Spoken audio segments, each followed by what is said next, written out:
hello, good evening. Happy hump day, happy Wednesday. Welcome to Let's Have a Fefe Season 12, Episode 12. This is your Wednesday night conversation, and neither one of us are Felicia Minor. But I am Freddy Prinze Charming, and my special guest host this evening to fill in for Felicia, because I don't know what the hell she's doing, something, I don't know. We have Mr. Trans USA 2023 Trey C. Michaels. I promise there was no nepotism involved in this decision at all. None whatsoever. None at all. Just some charming connections. I see what you did there. So I highly recommend, if you have not yet, go and subscribe to our Patreon, which you can do at patreon.com/Let's Have a Fefe. If you want to hear the continuing story and saga of my 14-year-old's situationship, because I have more tea, but you'll only get that tea if you subscribe to our Patreon. So we're going to catch everybody up on what is happening in that realm. So go ahead and do that. But we would like to thank our current patrons: Brandon, Chris and Michelle, D, Drake Jensen, Casey Starr, Carrie and Corey, Kim, Joan, Leanne, Nicole, and Shannon. And of course, a big thank you to Wigs of Kind for supporting us this season. I am not wearing a wig because teapots don't wear wigs, and I have to make use of this head as much as I can. It's okay. I got the hair going for us tonight. Thank you. I'll live vicariously through you. A big thank you to Guido Martin and Laura Renfro for supporting us this season. You can also support us, tip us, sponsor us, whatever the hell you want to do at paypal.me/Let's Have a Fefe. We could potentially count as a charitable donation. We're not officially a 501c3, but we are poor as fuck. So if you want to, help and be charitable, you can, donate, and we'll totally take that. I don't know if Felicia did anything this weekend, but in theory, if you text LHAF to 602-730-7379, Felicia may or may not send you texts about upcoming shows and things. I don't know. I'm not responsible for any of that, so I don't know. And if you are, of course, on Facebook, you can click the little stars button and send us stars, and we can, I don't know, earn a few cents or something. I'm not entirely sure how that works, but it does something. I just don't know what. So, yeah. About the weekend. I didn't do much of anything this weekend. Rehearsals started for Fan Fusion, which means that I did about 6 hours of cardio, and my body continues to remind me that I did 6 hours of cardio, because my knees be hurting, and my thighs be hurting, and my back be hurting, everything be hurting. I'm not used to this anymore. Back when I was doing Spotlight, we were rehearsing at least once a week, sometimes more than that. And my watch told me that on Sunday, you shut your whore mouth, Ben Havoc. Jesus Christ. We're gonna. My watch told me that I did about 5,000 steps on Sunday, though, so they thought I was doing stuff, so that's exciting. How was your weekend? Did you do anything interesting? I was bored last week, and I had this great idea to have my tonsils taken out last Friday. Oh, so as one does, yes. Basically, I went to the doctor a couple months ago, and I was like, I can't breathe. I've got these balls in my throat, and that's not what I wanted. Sometimes balls in the throat aren't necessarily a bad thing. Sometimes, but these ones, I really wish they'd been a little bit lower. Sensual. that part. Balls in your throat. But I spent my weekend recovering from that. Let me tell y'all, getting your tonsils out as an adult, when they say it's rough, they're lying. It's horrible. The surgeon I spoke to said it's like giving birth through your throat and getting rubbed. And I was like, ow! But that's how this feels. So But yeah, no, I spent my weekend literally just recovering, watching Netflix, and just eating all the ice cream. And I know everyone All thinks right, that's the what greatest are you thing. watching on Netflix? Anything new, or are you rewatching shit? I've actually been watching what's it called? Delicious in Dungeon. That anime where it's just all these characters like going through this dungeon and they're fighting monsters and they're making meals out of them. And it's actually really good. I'm like, oh, Huh? now I want to order some like fried rice. Like I want some Asian cuisine right now, like sushi, whatever, like something. Huh? So I may have to check that out. I've heard about it, but I don't really know. Like, I've heard about it, but I haven't heard anything about it. If that makes sense. yeah, no, I like it actually. Like, Hmm. it's caught my attention. It keeps the ADHD on it. So Yeah, I would um, say that's a good endorsement. yeah. I also watched. Let's see, one of the Exorcist movies. I think it's like the newest one that's on Amazon Prime. Meh. It was okay. It was Yeah, nothing really beats the original. Like the original has like the cheesy charm that goes along with all the horror that pea movies of soup, like yeah, all that. right. And they tried Yeah. to. Don't get me wrong. In this one, they tried to like mention Reagan and stuff, and I was just kind of like, y'all realize this movie's not doing it, so you're gonna reference to try and bring her in. It didn't do it. It didn't work. Yeah.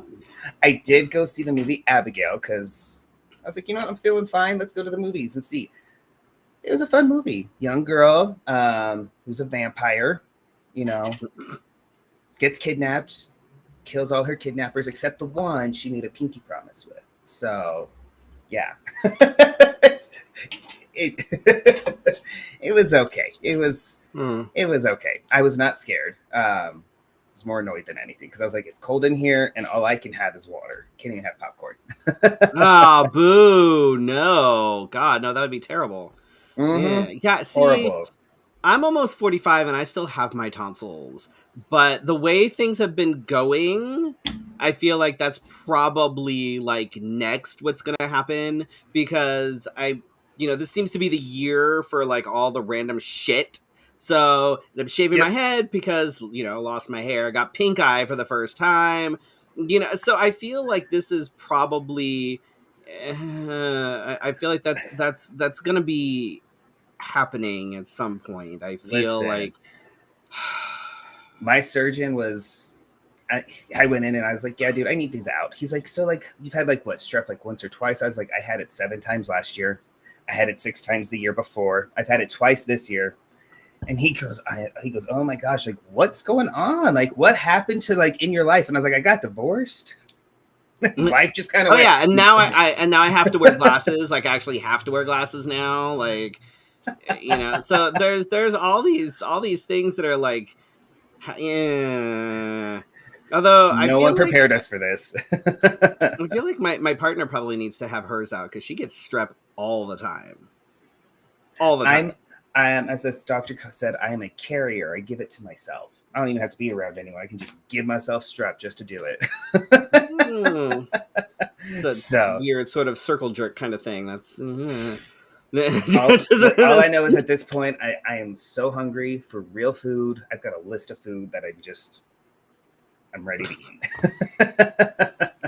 God damn it, Ben Havoc, you are just on one tonight. I'm just thinking, whatever. You're just adding the accessories to it. My disappointed dad look is like even better now. Like when because I can do it like over the glasses. So the disappointed dad is like it's a real whole ass feeling now because I could just so listen, doing this title this year, same. Right. Oh, Jesus Christ. Oh. So without Felicia here, basically I'm just like, this is a fucking free for all because Felicia's not here and I don't care. So I didn't actually like prepare any sort of tip for tonight because I told Trey, I was like, hey, you've been Mr. Trans USA now for like 6 months. Let's talk about some of the shit that you've seen during your reign that folks probably need to be educated on. Let's talk about some of the bullshit that you had to deal with because I feel like there is some Oh, there's all kinds. Let me tell you, it's as I tell. Listen, there's almost at least once or twice a week I am texting Abs, and I'm like, this wasn't in my contract. He goes, oh, that fine print that you didn't read, it's in there, I'm sure. It's other duties as assigned. Is that what it is? Yeah, yeah. I was like, that's not fair. That's how they get you. That's how they get you. Bastards. So at this point now, I'm like, can you just give that to my Miss Trans USA? Let her do that. He's like, no, it's both of you. You both get this. But no, we're 6 months in now. Registration has been open since January 15th-ish.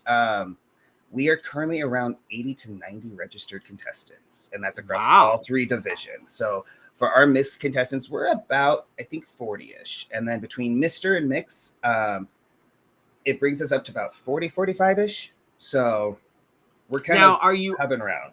Are you checking that all the mixed contestants like haven't run for any of the other, things, the binary titles? We're not allowed to run for binary titles because I went through and I was like, oh, sorry, you want to be mixed, but I see one time in the past you did a missed title.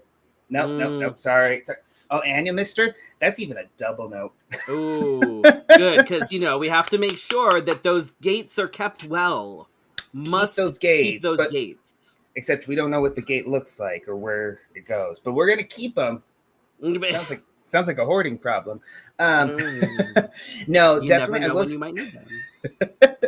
I will say with this year, it's especially with the mixed category. When we were sitting there, we were trying to talk about like how we were going to make this division look and stuff.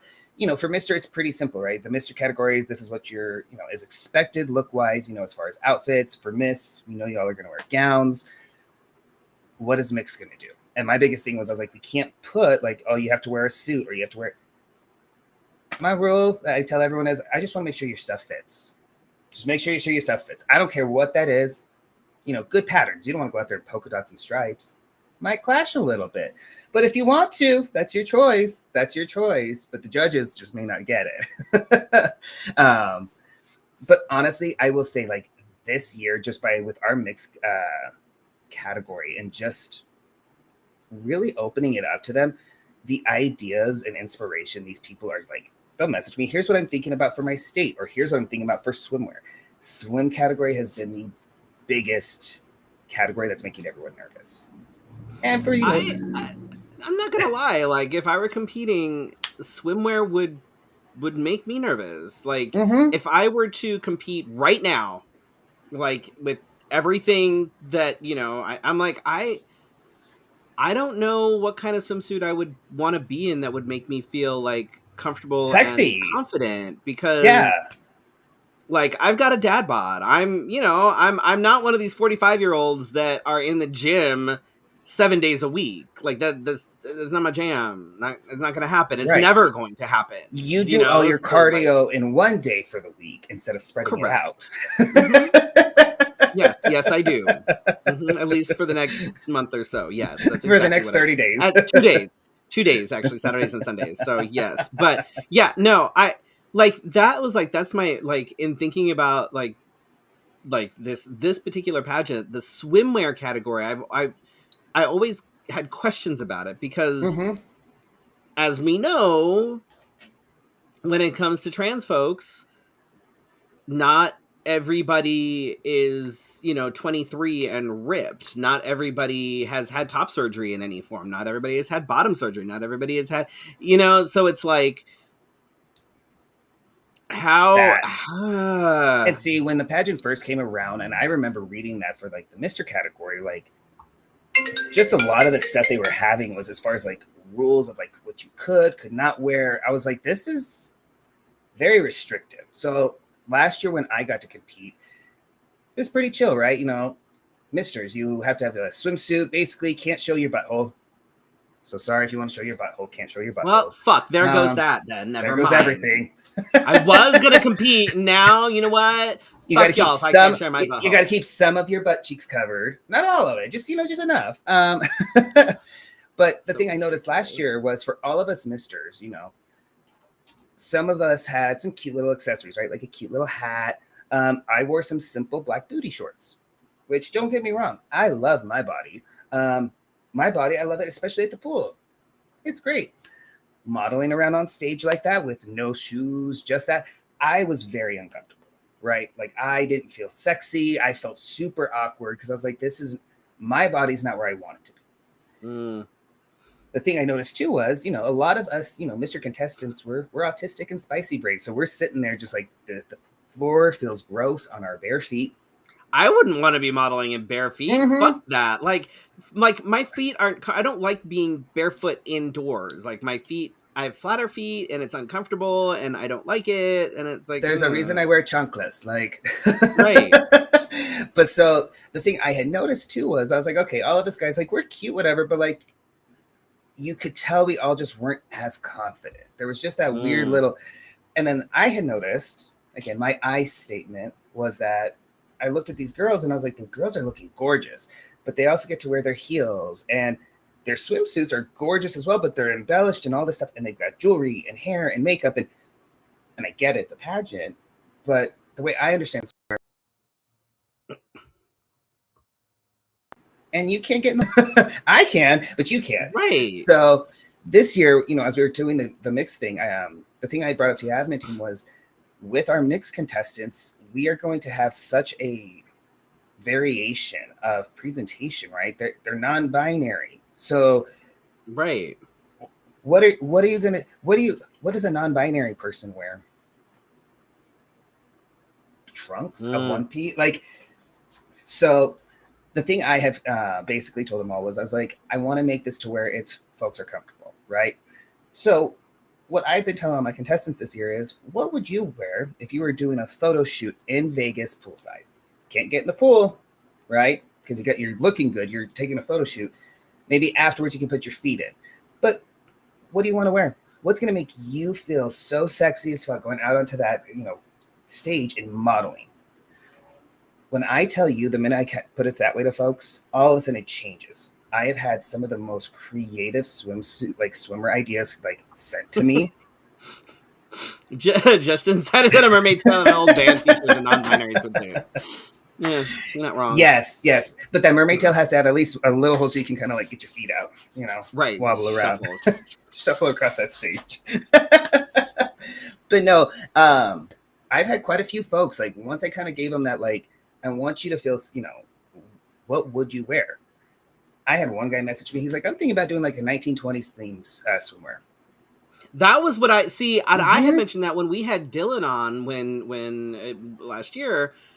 I told him, I said, in my head, that's what I would totally do, is I would have the 1920s. I would have a fucking parasol, because it's very my style anyway. Mm-hmm. It's if anybody who knows me knows that is so that is totally something as for a photo shoot, a pinup fucking thing that you would find a 1920s style thing. I would totally fucking do that. Yep. And he was like, yeah, but we can't really do that because is it a costume or is it swimwear? And I'm like, but the queens all wear massive dinner plates in their ears. They don't wear that shit to the beach. Are you crazy? There's no fucking way. And the thing is that came up too a lot is, well, that's a costume. Everything's a costume. Drag is a costume. At the end of the day, if I'm in drag and I'm going as Trey and I put on even just a plain suit, my copper suit, it's still costume. I'm only wearing it on stage. Right. So that my biggest thing was, I was like, I want people to feel comfortable, especially in this. This isn't a drag pageant, right? We keep saying it's not a drag pageant. It's a trans pageant. It's sitting here highlighting how these trans people look, and trans people look and dress so differently, right? I was dressed in one certain way. This summer, who knows? I might dress more cowboy. Perks of being an adult. I can change how I want. Right? I can do what the fuck I want. I'm older and I'm more exactly. But yeah, no. So swimwear is, I know a lot of folks were pretty nervous about it, but just talking to them, and Anya and I have told them, just do you. If you were doing a photo shoot in Vegas poolside, what are you gonna look like? And that right there has just helped people be like, oh, this isn't as nerve-wracking as I thought it would be. If with those parameters, I think it's going to be better because it gives folks a more opportunity to really actually be able to express themselves, and like, here's a Speedo, go. Because it's like, okay, because like if someone's wearing a Speedo, maybe they're like for trans guys, right? So a lot of trans guys, like myself included, if I'm just going out somewhere, I don't usually pack because there's no reason.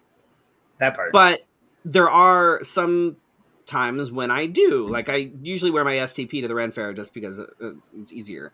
But for guys that don't really pack much at all, ever, if they're in a Speedo, are they going to feel comfortable not packing? Because it's a different, you know what I mean, than just putting on like some board shorts. Now all of a sudden you're in something that's like a little more form-fitting. You can now see things, and it's I know for me, like if I had to wear a Speedo, me personally, I would feel dysphoric, right? I would feel like I would wearing underwear, and like, don't get me wrong, it's one thing to be wearing underwear backstage, but now I'm on stage and then the thing is, I forgot my packer. So I was like, well, and like I had all the guys there, and I will say this, like, for the Mr. side of things, like backstage was amazing. Like it didn't even feel like we were competing. Because at one point I was like, guys, I forgot my dick. And everyone's like, hold on, I have extra socks. Like, I mean, let's be real. That's usually how that works with like, you know, anytime it's like a king pageant or like any sort of male presenting AFAB. You know, I've seen some of the divas get a little diva-y, but as far as like the kings and stuff, as far as we go, we're usually a lot more like, oh, here, I don't really think my talent was that great, so here, take my suit, because I'm not gonna even come close to making top 12. And even though you're, you know what I mean, like, so we like that's that how part. we roll. Well, and I know there was one point I can't remember what it was. I was putting something on, you know, and one of my, you know, the contestants, he came over, he's like, hold up, I need to, like, let me buff your shoes, because he does leather, he's a boot black. So he sat there real quick, pulled out all his stuff, shine my shoes real quick, like it was just great. One of the guys was like, I got a stain on my shirt. And we're like, hold on, we're going to tie your tie and pin it in a way to where it's not going to, like, it was just, backstage was great. Like I said, I forgot my dick. I had Mr. Wisconsin, Trevor, our pony boy there, watching him get his, you know, butt sprayed onto him. We called him his chicken cutlets to give him a butt. So we were all backstage. Can I touch your butt? Sure. And we're all just passing around these cutlets. Like, I mean, I can relate. I have no butt. I would probably need to have some like the little patty things, because like I have no butt. Listen, he put that on and he's like, oh, I have a butt. I'm keeping these on forever. But no, the pageant itself was a blast. As I tell people, you know, when I went, I wasn't expecting to win. I really wasn't. Like, headspace was not really there. So you were up until like pretty much the last minute. You were still debating on whether or not you were going to even go. Well, and that was the thing. You know, we had that conversation. I had texted you. I was like, I don't know if I want to do this. Like, I haven't been able to fundraise. You know, drama here at home. I just wasn't there, because I was just also like, I don't know what I'm going to do. Thankfully, you know, my bio dad was like, what do you need? And I was like, it's the flight and the hotel. I literally have everything else. Years of drag, I have the whole package. It's just no way to get there, no money. And he was like, oh, let me look. Oh, it's a Hilton. He covered it. He's like, I got a bajillion points. Here you go. And I was like, dang it. now I have an excuse. But no, I went, and, you know, as I tell people, the hardest part about going was, you know, this was my first national pageant. I've been doing drag 13 years. This was my third national pageant, and I was alone. I didn't have any team with me. I didn't have, you know, I'd always had Violet with me in the past. So for me, I was completely alone. You to fucking tell me, and I would have gone with you. But that was the thing. I was like, I'm not going to go. But it was actually an amazing experience. I will say, like, especially winning. So won at the pageant. They're like, all right, everyone, we're going to go back to the hotel. Trey, send in music because we have the victory show. And I was like, I didn't bring drag because, you know, it's not a drag pageant. Right. And he goes, oh, it's like, He goes, hold on. Romeo, Chase, y'all got something? And they're like, we got him. I was like, dang it. Dang it. But no, after winning, it was actually nice to be able to just take a moment in my room. And like, I actually got to cry about it because it was sad, but it was also nice to be like, holy cow, like I did this. Mm-hmm. Didn't need someone to hold my hand the whole time I was here. Like that was just, I will say after that, life totally just on the upswing. I know, like you've been all over the place, which is fucking fantastic. Mm-hmm. Oh yeah, I got to visit New Orleans. I got to do a national walk there. I've been to DC at this point. I'm booked for Nashville Pride, which will be my first time ever going there. So, and while the big gigs are nice, my favorite gig that I've been like approached for is going to do a queer youth prom up in Colorado Springs.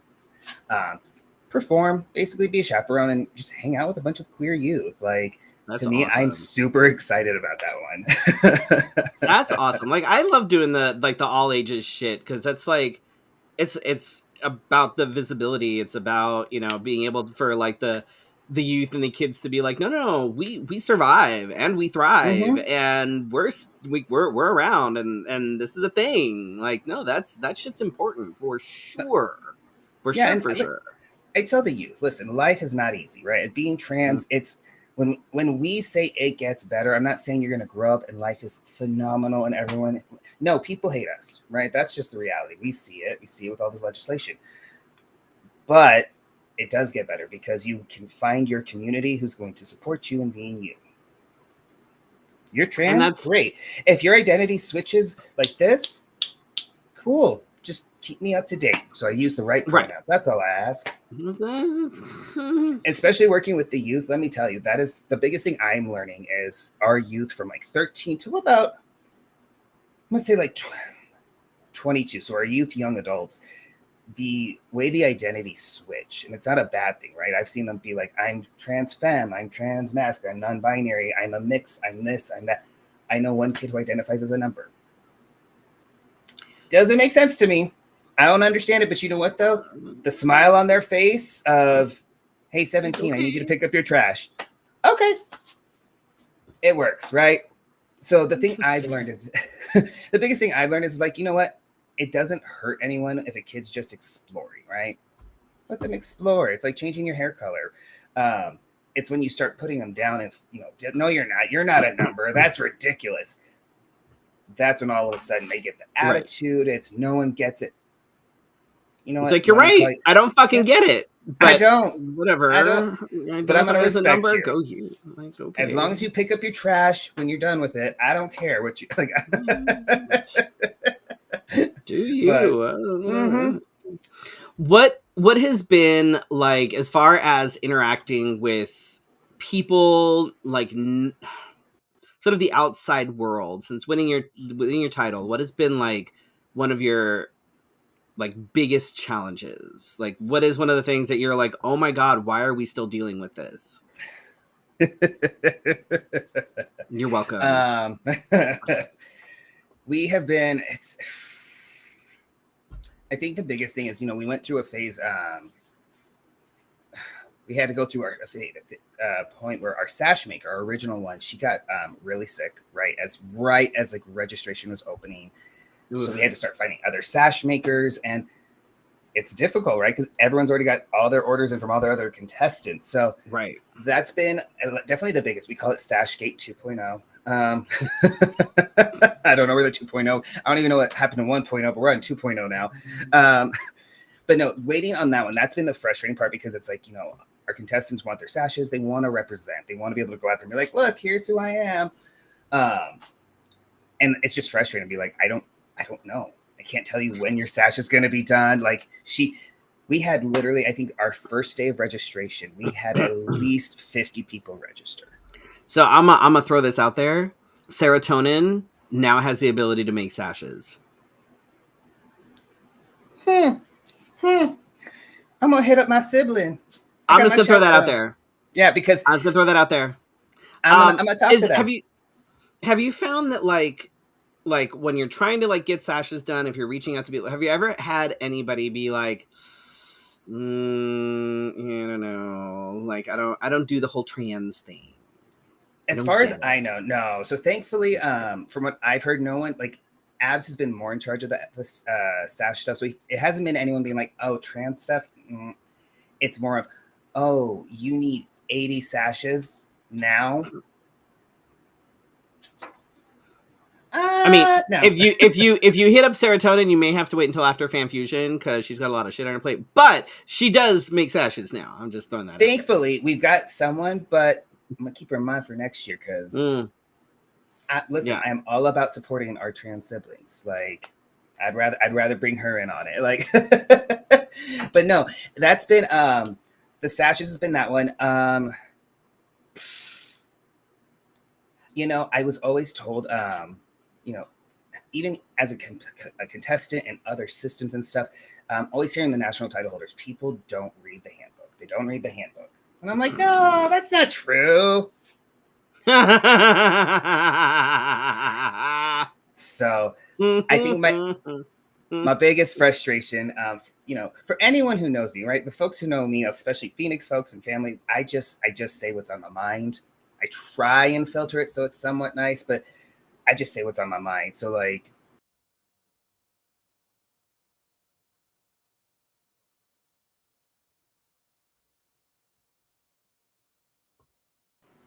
here, there's the information you need. Yeah. Really, I'm going to be like, obviously you didn't read the handbook, period, end of story. Because if you did, you wouldn't be asking. Yeah, no, people literally don't read the fucking handbook. They never fucking do. And it's like reading a contract. Like most people don't. They just sign it and then they're done. And it's like, no. Like, and for any contestant, for any system, for anything that you are doing, read all the things. Read that the handbook contracts, is your Bible. Read the Bible. Read any paper that comes into your possession, whether it's a digital copy or whether it is an actual like hard copy.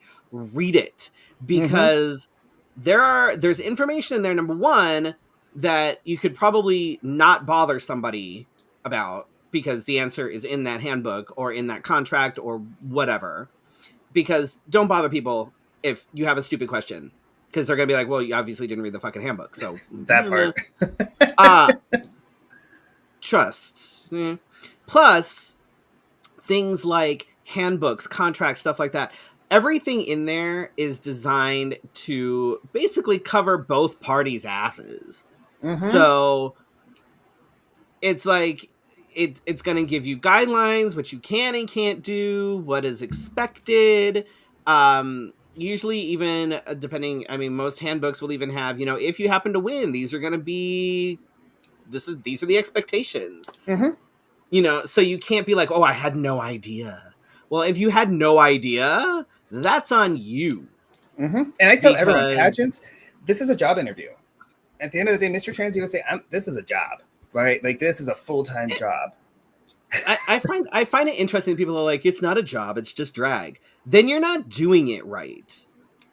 Because how are those gigs going? How are those bookings going? I'm like, it's like, even if you even like just drag as in general, it's like, okay, so yes, this is a hobby, but expensive one. Tell me about it. But like every gig I have is a job, because they're going to be paying me, hopefully, you know, to perform certain tasks. And in my head, it's like, okay, well, I'm representing that bar, that show, that producer, that whatever the fuck it is, that organization. Like, it's still a job. You are expected to be somewhere at a certain time and perform certain duties. If you are unable to do that shit, Soberlish, then don't fucking do this. That part. I will definitely say, like I said, it's one of those things where I don't think people like read it all the way through, which again, I don't mind. I love to talk. I love to hear myself. So, but there comes a point, there was one point in our contestant chat where I finally told them, I was like, listen, y'all, I understand you're frustrated. You don't have your sashes. I'm frustrated being asked the same question every week, thinking you're going to get a different answer. I don't know what to tell you all. You can keep asking. It's not going to happen. And I got told, I don't think it's appropriate that a national title holder projects their frustrations onto his contestants when his miss isn't. I'm sorry, what? I text my miss and I was like, ma'am, you better hop in here. You better hop in here. Thank goodness she hopped. She didn't even send a message. She sent a voice message. She goes, so I'm just going to stop everyone right now. I'm with Trey on this. It is super frustrating. Y'all keep asking the same question, hoping for a different answer. And when you don't get it, you get bitchy.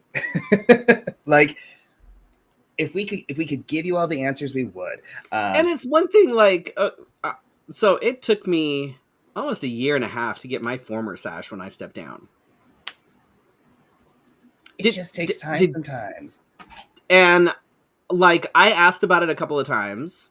Pretty much got ghosted every single time. So listen, that was cool. You didn't get your former sash. I didn't get my second alternate sash from that year either. You still haven't gotten it? I haven't heard from any of those people. I got told it got shipped out, and I was like, where to get shipped to? Right.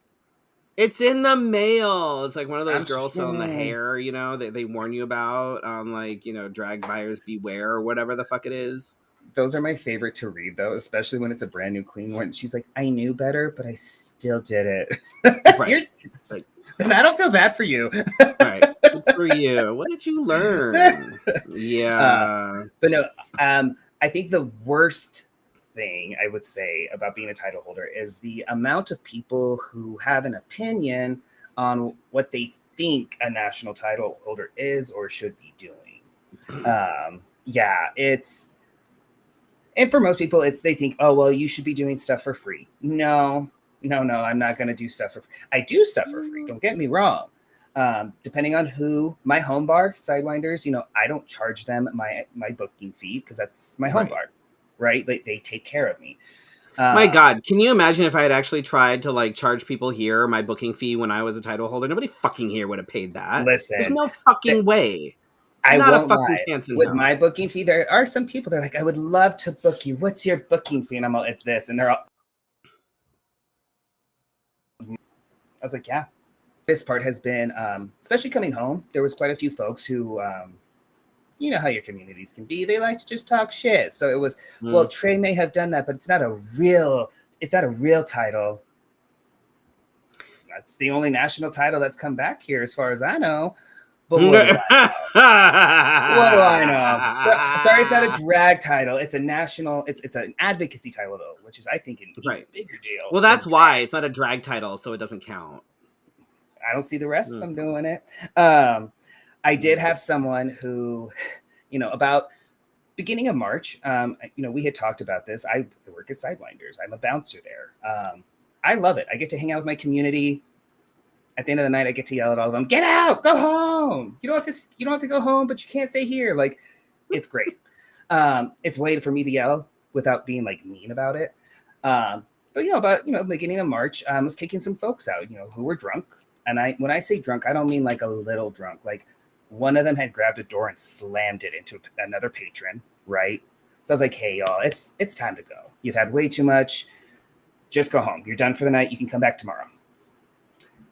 They start fighting, with each other. They start fighting with me. One of their friends comes out, who's a trans girl. She's like, Trey, what's happening? What's going on? I was like, girl, your friends, they're too drunk. They got to go. Well, do I have to go? No, you're fine, girl. Like, you weren't part of any of this. You're fine. Like, but I know you came with them. So I'm just letting you know they have to go, but you can say or go. I don't care. Walking through the bar, and the best part, this is all on camera. Get through the front door. And the first two who were the problem get out. And the trans girl looks at me, and I don't know what happened. She just snapped. Like it was a different person appeared. And she's all, fuck you, Trey, grabs my hat, rips it off, and goes to throw a punch at me. So I ducked and she hit her friend and it just set it off. Sorry. Mind you, this it's hilarious now. It's hilarious. Like, because people are like, you're laughing at this. It's hilarious because if you watch the video, you see her swing at me and I go, whoop. Not much, just a little. She hits her friend. They all snap. It turned into a 3-on-1. I was fighting off 3 people, right? I've got a trans girl, I've got a cis girl, and then I've got a gay boy. Like, all of them just coming at me, and I'm just like, I'm trying not to hurt these kids. I did martial arts. I'm like, I'm just trying to push them off. If I can get them outside of the bar, I can close the gates, right? I can. Ends up at one point, all 3 of them jumped me, right? At some point, like, I'm on the ground doing this. They're all punching the back of my head in. And I'm thinking, and I look up and I see my community members walking by with their phones being like, oh shit, that's crazy. Like, no one. Finally, someone had called 911. So cops showed up, ambulance, all this stuff shows up. Before they do, thankfully, my other coworker was able to get these folks off me. I run inside, I'm resting, I'm relaxing. The trans girl tried to run around the bar. She hopped the back fence, tried to get into the bar to still come and attack me more. So the cops arrested her. And I was like, yeah, you know what? I'm going to press charges, but I need to. Like, I would never want to press charges if she had just slapped me, but I thought I was going to die that night, right? Like, I still got, like, fuzzy brain. I got this concussion still. Consequences. Like, you can't just do shit and get away with it and be like, no, bad.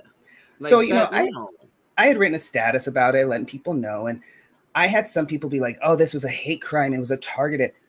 No, actually, it wasn't. They were just drunk, you know, and at the end of the day, I can't get mad at these kids. You know, as elders, I have to say this now, as, you know, Sassy puts it, we're elders. What the fuck am I then if y'all are fucking elders? I'm an ancestor.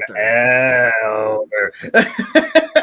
But, you know, I posted saying, you know, as elders, I can't get too mad at these kids because they came into the bar and they got drunk because they're dealing with their trauma that way, because that's how they've watched for years, generations. Our queer trauma has always dealt with our trauma by drinking and substances and all that stuff, right? So no, you know what? My goal is I want to get them help, right? Let's put them on probation for a year. They can't drink for a year. They can't use substances. They are going to get drug tested. Put them in therapy. Like, I don't want them in jail. There's other ways for them to learn their lesson and get healthy, right? So I put this up there and I made it very clear what I was doing. And I had people, this is a great idea, brother. This is amazing. One of those people decided, you know what? Let's message Trans USA. Mr. Trans USA is a horrible representation. How dare he press charges? A good trans person would sit down and talk with that trans Oh, girl. no. What she did was wrong. And I'm all, the best part about this was, you know, it was sent and I saw it because, you know, Mr. Trans USA right goes to the page. I won't lie, I raged. I was ready to blast the person and go all kinds of crazy, but I was like, you know what? This says more about you than me, because So it's been that. It's been very much people thinking that, well, you're Mr. Trans USA. You shouldn't be doing anything. How dare you press charges? How dare you? You lie. Your story is incredible. You don't live here. You play stupid games, win stupid prizes. Like, that's just like, I'm sorry, but they're lucky that you didn't be like, no, fucking throw the book at them. Like, well, I tell everyone, assault. I was like, you know what? They're lucky it's just assault battery charges and not murder charges. Right. But clearly, or attempted murder, or, you know, if one of them had come at you with some sort of weapon, that would be assault with a deadly weapon. That could have been like, it could have been a lot of fucking worse. Like, no, consequences need to happen because then people don't fucking learn. Like that part, like, and even then they still probably don't fucking learn. Like, how many times have we seen people that have like the little blowy thingies in their car, and then they get somebody else to blow them, and, you know, they can get, you know, so they can actually like drive. Like, people still don't fucking learn because people are fucking stupid. But it still could have been a hell of a lot worse. So yeah, no, that's horseshit. Yeah, no. So no, that's definitely been it, right? Where people are just very much, they think they know what a national title holder is, or And thankfully, like, there are people in my community who have been pride title holders, monarchs or something, where they're like, we're not on a national level like you are, but like, we get it. Like, Right. this weird expectation that people have of you to be perfect. And I tell people all the time, I'm not perfect. I'm autistic. I'm ADHD. Right now, my throat's killing me from surgery. I'm just going to be a grumpy old man. You all just got to deal with it. And that's totally fair. That's totally fair.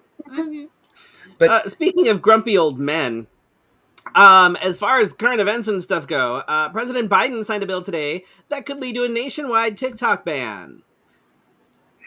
Now, Congress passed the bill this week as part of a wide-reaching foreign aid package designed to support Israel and the Ukraine, which seems contradictory, but what do I know?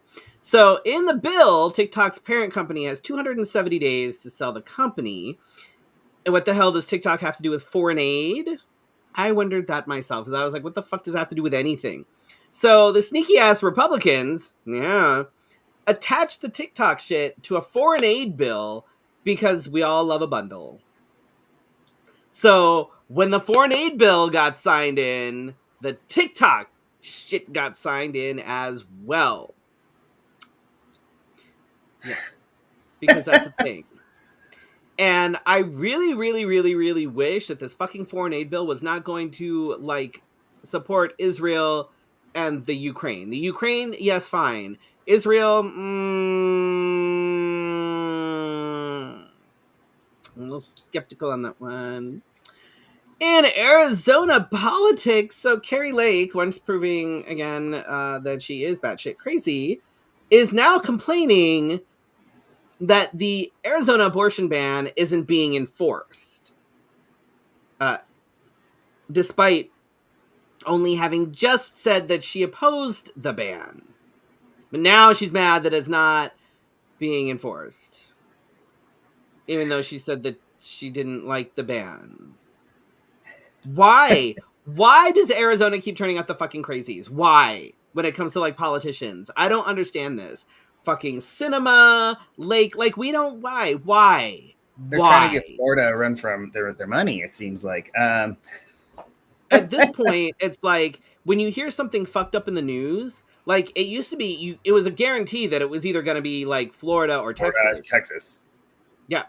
Now Arizona's kind of getting in there because we got people like fucking Lake and Cinema and all these assholes that are like 3 crayons short of a full box. Like, this is... Listen, when it came out about what Arizona did with that abortion bill, like, for folks who don't know, outside of Mr. Trans USA, I work for Planned Parenthood.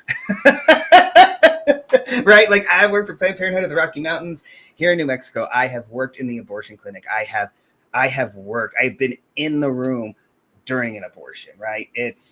And when you hear people, these antis, right? I don't call them pro-life, right? I'm going to give everyone a lesson. No, because they're pro-birth. No, they're no. pro-birth. They're not pro-life. Antis. They're anti-choice. Here's the thing. I am pro-life. I love living. I'm also pro-birth for those who want to give birth. But I'm pro-choice. They're anti-choice. They want to just take choices away from everyone, whether that person wants it or not. Like, but the thing that they get wrong is they think automatically it's, oh, these abortions, they're like this. It's these horrible people. It's used as a form of, birth control. Well, if we could get birth control to people who can get pregnant, anyone with a vagina or uterus, we wouldn't need abortions. It's that simple. But once Arizona announced that, my job was like, all right, y'all, we know you're tired from Texas, Wyoming, now Arizona, Louisiana, Mississippi, Georgia, like the whole South, right? Our job stress went up. Yeah. I think last summer when I was driving from here to Michigan, I think it was... I don't remember what state line it was. It might have been Indiana into Illinois or something into Indiana. I don't remember. It was one, like, there's, as soon as you hit the state line, there's a great big sign that said, "Need an abortion? We got you." Illinois. Yeah. Yes, Illinois is one of the safe states. Like, there was, like, it was like, oh my God, like, this fucking, this country blows my fucking mind. We'll see. And what I'm seeing is there's quite a few states. It's slowly happening. New Mexico actually led the way last year with this. So last year, New Mexico became the safest state in the nation.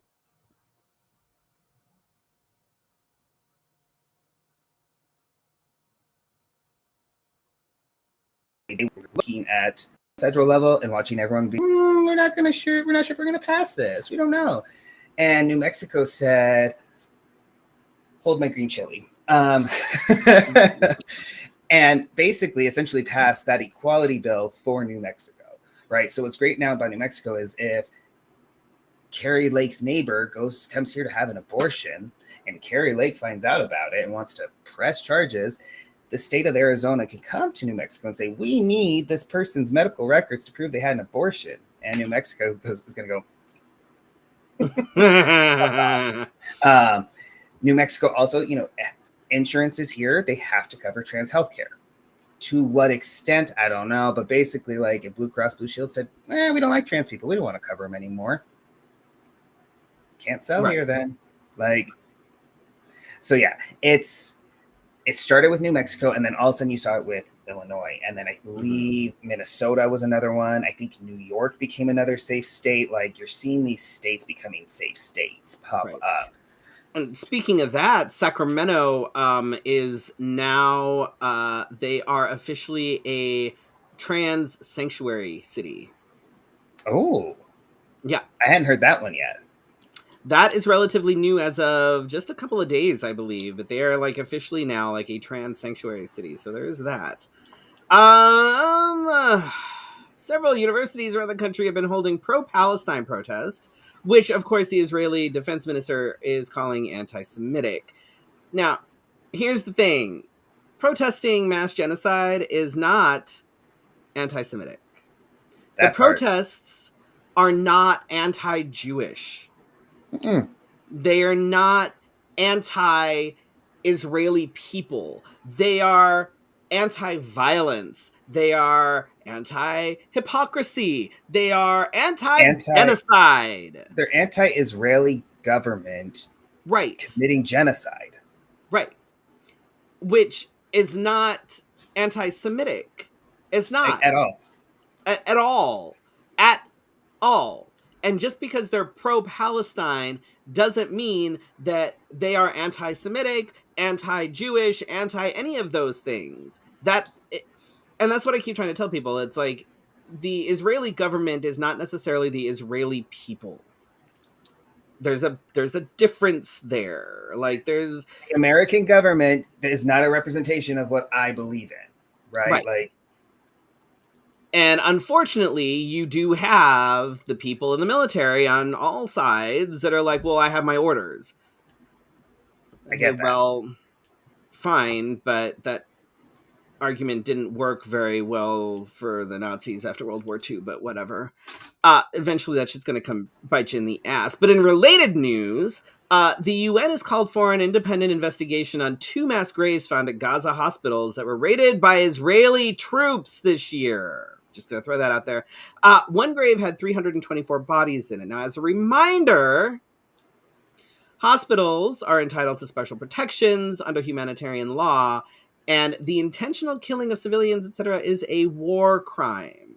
So while, the Israeli defense minister is calling pro-Palestine protests anti-Semitic, meanwhile, the Israeli government is bombing hospitals, children. And I'm not laughing at it, but I'm laughing thinking about it because last night I was on Instagram because I had to go back to the hospital. My throat decided to be weird. So sitting there in the ER, scrolling, and I'm watching the protest that was happening over on the UNM campus right down the road from me. And thinking about that, hearing how like this person being like, they're anti-Semitic, they're horrible. And I'm watching this protest, and it is a bunch of college students, right? Not all of them, but a good chunk college students who did an encampment. And then the cops showed up. So you know what they did? They all picked up their tents and they just walked around the UNM University campus. They didn't stop. They protested. They were just walking with their tents. Yep. So to me, I'm like, you all are literally killing innocent people and you're mad because some college students are walking around with their tents, calling for a ceasefire. Yeah, that's the we have an issue with priorities here. Like, people are a I lot know of folks are very Columbia University is going online. They're closing down in-person classes for the rest of the semester. Yep. Yes, they are. They they made the announcement that they were going to try a hybrid for their finals, but I think they're just going straight online for their finals. They didn't even jump this fast for COVID. The American government has a habit of really kind of sticking their foot in it when it comes to politics with other countries and things. Because I don't know, a lot of folks are too young to know that, like, when it came to like Desert Storm, when it came to Afghanistan, when it came to Al Qaeda, when it came to ISIS, when it came to all this, we trained them. We gave them weapons, and then we were like, oh shit. And I think with that, because if you think about it, I think a lot of other governments were thinking, because they saw what happened, right? That was 9/11.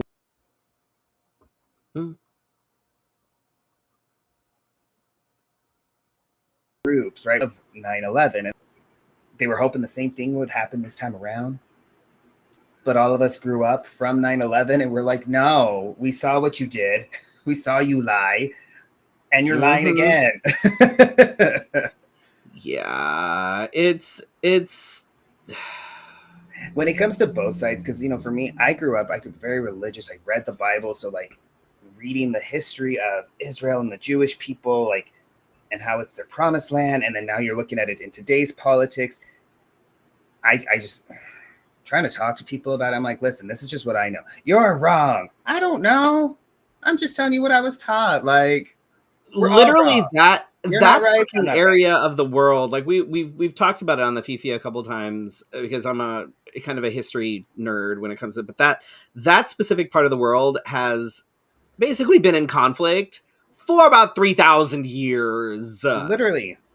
Like, it there's never been, because you have the Canaanites that came down. It's literally that entire fucking, it's just a fucking mess, and it has been a mess. Israel wasn't even a thing until 1947. Like, is like it's it was, people don't, no one knows this. They don't research and it. No, we don't research. Why would we research? It's stupid. Nobody researches anything. Why would you want to research? Like, it's just a whole fucking mess. It is a fucking mess. And I'm going to reiterate this multiple times, but being pro-Palestine is not anti-Semitic. It is not anti-Jewish anything. It is not, it isn't. What it is anti-genocide.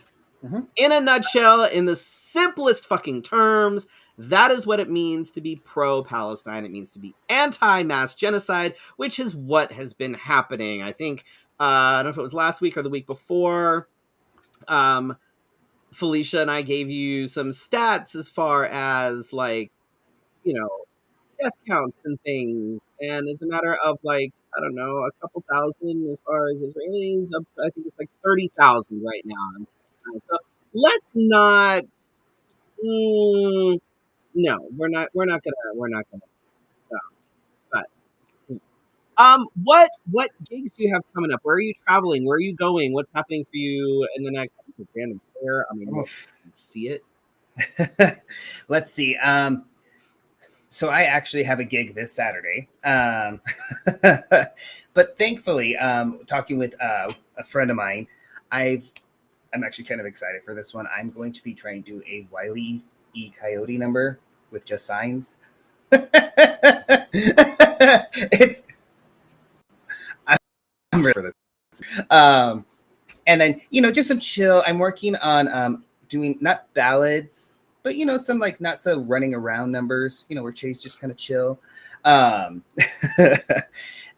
biggest thing is, let's see, end of May. So May 25th, actually. So for anyone in the southern New Mexico, like Las Cruces area, whatnot, myself, Violet Stratton, Allison Saint, and I believe Busy Bee. It's Violet's newest baby. We're all going to be down at New Mexico State University doing one of their quarterly shows, which is one of my favorite places to go. It's an outside venue, all ages. So we have people from all over cruises who come because they all get to just sit outside and watch a drag show. And they always treat us super well there. They always take good care of us. So that's end of May. June, as I call it, is my hell month. For my actual full-time job. So, like I said, I work for Planned Parenthood. I work in HIV prevention and outreach. So I hang out with the community. That is my job. So Pride, Albuquerque Pride is the second weekend of June. So I'm booked for that at my home bar, the festival. I'm also doing testing and outreach that weekend. There's a chance that I will be in Colorado Springs that first weekend for that queer prom. End of June, I am in Nashville Pride. You are just all over the place. I'm all over the place. And then I've got a couple things that are getting planned for July and August. My hope is to be going to Palm Springs Pride, which is the weekend before my step down. Get a little fun in before, all the craziness. And then, there was another big one I was going to do, but I can't remember it right now. Basically, it's the all kinds of messages are just coming in at this point. So I have a spreadsheet to help me keep track. Oh my God. Yeah, no, I get it. No, it's awesome. I love seeing you get out there. I love that you met Salem because I got to hang out with Salem and Jupiter a little bit at AIDF last year, and I fucking love both of them. They're fucking good people. Love them. Especially Salem. Oh my gosh, we clicked. Our weirdness just. She messaged me and she was like, "Oh my God!" I'm like, "Oh hell." No, we were just. It was perfect. No, I love them. I get to see them in Nashville Pride because they are the mixed Nashville Pride. Jupiter's Mr. Nashville Pride. So I'm excited to spend a weekend with them. That's awesome. And I need to get back out to Albuquerque. I miss everybody in Albuquerque. I haven't seen you in way too fucking long. Things are different here, but I'm happy. But no, I recently also was in Tulsa for Bold and Beautiful, Elite.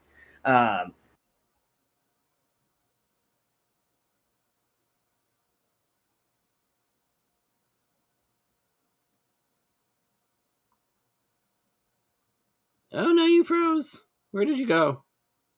Getting just people I met over the COVID. I won't lie, I was thinking about it the last time I was on the show with you.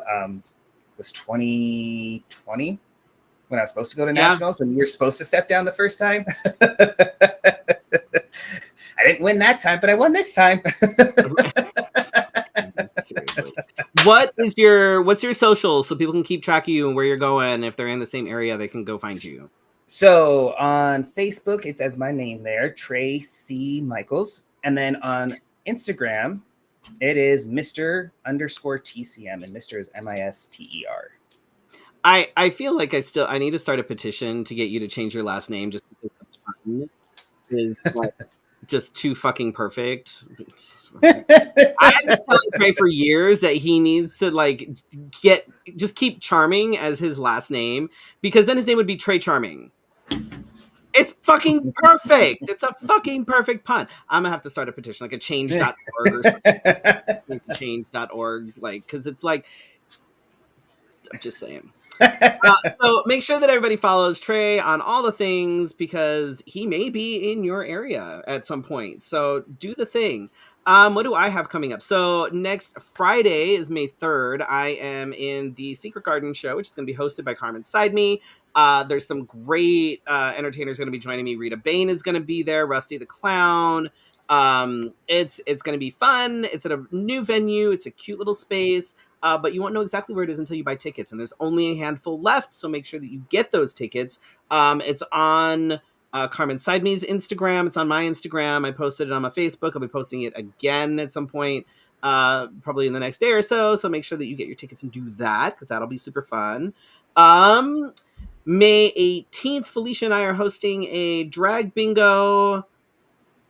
I can't remember where it is, but that's also on my Facebook. I'm terrible. It's fine. It's on the Facebook. It's basically supporting. It's a fundraiser for like pro abortion right, reproductive Yes. treatment. So good thing. It's a good thing. It's a good thing. And then of course, Fan Fusion is coming up the weekend of basically May 24th, Labor Day weekend. So if you are going to Fan Fusion, make sure that you make time on May 24th, which is the Friday. That Friday, make sure that you make time because you want to make sure that you go to the drag show and the burlesque show. I am actually performing in both, if you can believe that shit. Maybe there will be stripping happening in the burlesque show. Yes. I'm so far behind on everything. But there are some epic numbers planned for the drag show. Y'all have no fucking clue. It's going to be absolutely epic. It's going to be so, so good. And then on Saturday, I'd have to check the times, but Justin Sider and myself are running the Nerdly Wed game. So you want to make sure that you get and sign up for that because that's going to be fucking amazing. There'll actually be 2 chances on that. There is the family-friendly version during the day, and then there's the not-so-family-friendly version at night. So you want to make sure that you are able to do that. Also on Saturday, I believe at noon, but I have to double check that, is Drag Story Hour. I believe Felicia Minor is going to be hosting that one. And then Sunday, I believe at noon, is another Drag Story Hour, and I'm going to be doing that one. So Yes. there's a weekend of all sorts of cool shit to do at Phoenix Fan Fusion. And of course, if you have tickets to Phoenix Fan Fusion, then pretty much everything else is like free to attend. So go to the workshops, go to the thing, go to the stuff that I'm doing because bodies and the chairs are awesome. Mm-hmm. Thank you to everyone that watched us tonight, that will listen and watch us on the replay and on the podcast. We are now over 15,000 downloads, which is kind of, I'm not Damn. mad about it. I am not mad about it. For those of you that like have us on while you're like sleeping, I'm okay with that. For those of you that listen to us like while you're in the potty, like I'm okay with that too. I really don't care. It gets us the listens, it gets us the views. I'm all You can for have a it. Fefe anywhere. Right? You know, if it's what you use to put your baby to sleep, great. I don't care. Just listen to it. It's fine. And of course, thank you so much to Mr. Trans USA 2023, Trey C. Michaels, for joining me this evening because Felicia is doing whatever the fuck it is that Felicia is doing. I don't even know. Didn't ask. But I'm so glad that Trey was able to join us. I think that we had a fantastic conversation. So make sure that Agreed. y'all share this episode so that people can, you know, see all the magnificence that happened this evening.